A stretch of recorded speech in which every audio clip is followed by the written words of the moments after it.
그럼 발표 시작하겠습니다. 대표님들 인구 밀집이라는 말 아시나요? 땅 면적 대비 인구가 많다는 건데요. 이렇게 밀집되는 현상이 나타나는 원인에는 다양한 요인이 있습니다. 사회적, 문화적, 자연적 등 원인이 있는데 쉽게 얘기해서 사람들은 살기 편한 곳으로 몰린다는 얘기입니다. 사람들이 몰리는 곳은 다 살기 편한 곳이냐? 그건 아니고요. 너무 많은 인구가 집중되면 부동산 가격이 비싸지고 혼잡해지는 교통 문제, 오히려 쾌적하지 못한 삶을 살 수 있다는 부작용도 있습니다.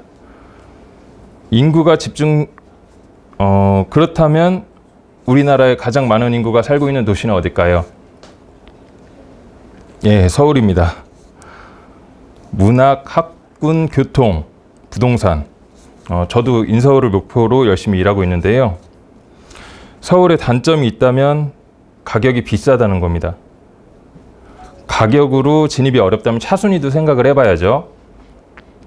우리나라 민구 밀집 도시 2위, 예, 부천입니다. 부천의 도시 핵심 가치는 시민들과 소통하는 창의 도시, 시민들이 직접 체험하는 문화도시로 만들겠다는 목표를 가지고 여러 가지 문화 사업을 하고 있는데요.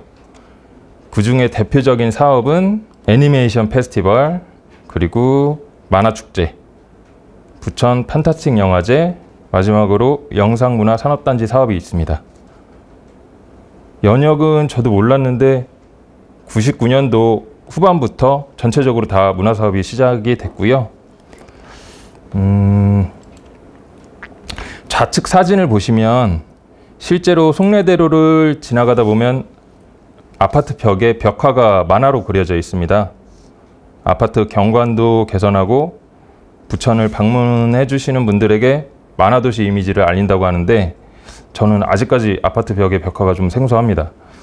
어쨌든 우리나라에서 만화축제를 개최하는 대표 도시가 됐고요, 부천이.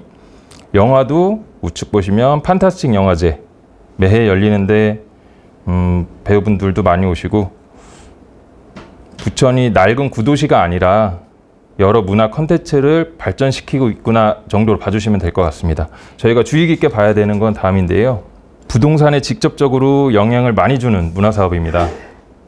바로 영상문화산업단지인데요. 4조 1,900억을 투자해서 영상문화산업단지를 만들겠다는 겁니다. 그동안 부천이 가지고 있는 만화, 영상, 영화 등의 컨텐츠를 바탕으로 만화박물관, 만화진흥원, 그러니까 만화도서관 같은 VR, AR, 가상, 증강, 현실, 안경 쓰고 하는 과장되게 말하면은 롯데월드 같은 개념의 게임 테마파크 이런 게 생깁니다. 위치는 보시면 외곽순환도로 중동 IC 바로 이쪽이고요. 부지가 38만 2,743제곱미터, 약 11만 5천 평입니다. 아래쪽 상동 호수공원까지 연계돼서 이렇게 조감도가 만들어졌는데 너무 멋있죠. 일정을 살펴보시면 약 1년 반 동안 계획안이 통과가 안 되어서 잠깐 사업이 멈췄습니다. 그러다 2달 전에 20년 12월 중순에 통과가 되었고요. 앞으로 일정은 올해 말 토지매매 계약 체결 예정, 그리고 내년에 공사 시작해서 26년도 완공이 목표입니다. 5년 뒤고요. 들어오는 시설 중에 큰 시설을 말씀을 드리면 랜드마크 타워라 그래서 70층 규모의 호텔입니다. 미디어 전망대 등으로 운영이 될 예정이고요. 우측편엔 융봉합센터, VR, AR, 실감 콘텐츠를 바탕으로 아까 말씀드린 대로 테마파크입니다. 저희에게 중요한 거는 이런 시설이 들어와서 부천이라는 부동산에 어떤 영향을 주느냐인데요. 앞으로의 변화는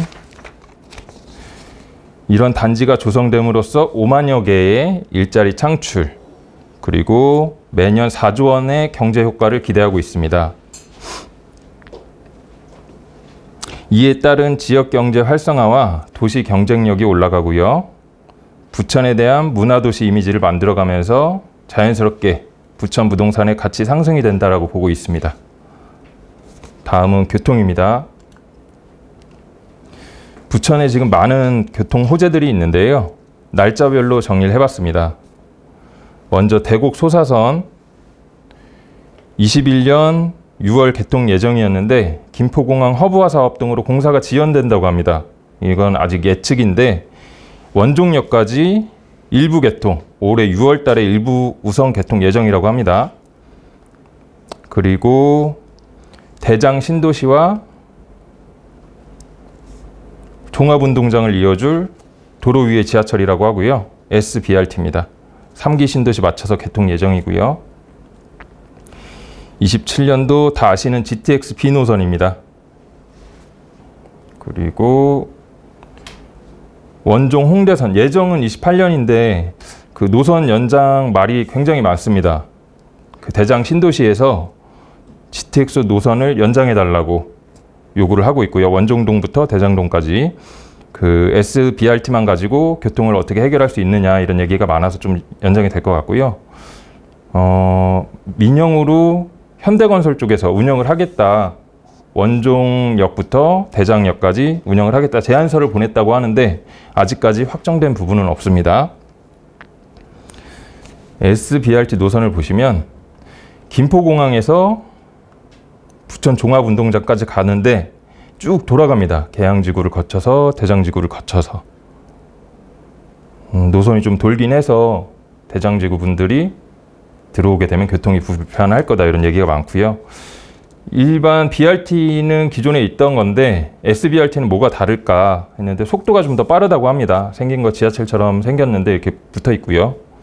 이제 신개념으로 처음 운영이 될 교통수단이라 아직까지 어떻게 될지는 모르겠습니다. 그리고 아직까지 미정이었는데 GTX D 노선이 있습니다. 저번 A조랑 2조 발표에서 보셨듯이 아직 미정이었는데 오늘 아침 뉴스에 나왔습니다. D 노선 정차역이 상반기에 공개가 될 거다라는 뉴스가 저희 카톡방에 올라왔습니다. 김포 쪽으로 많이 기울었다는 소식은 들었는데요. 인천 쪽에서는 Y자 노선 둘 다 뚫어라 라고 주장을 하고 있습니다. 전 개인적으로 많은 분들이 이용할 수 있게 인천공항에서도 뚫리고 김포 쪽에서도 같이 왔으면 좋겠고요.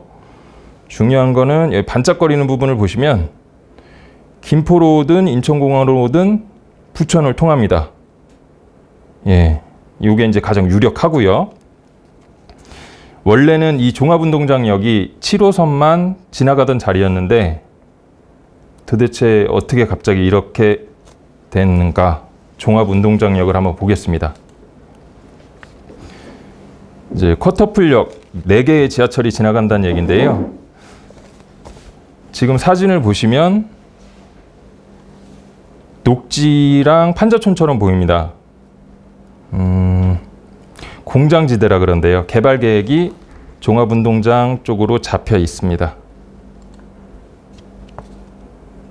종합운동장 개발에서 24년 준공 예정이고요. 14만 8천 평 면적, 그리고 사업비는 4,100억 원입니다.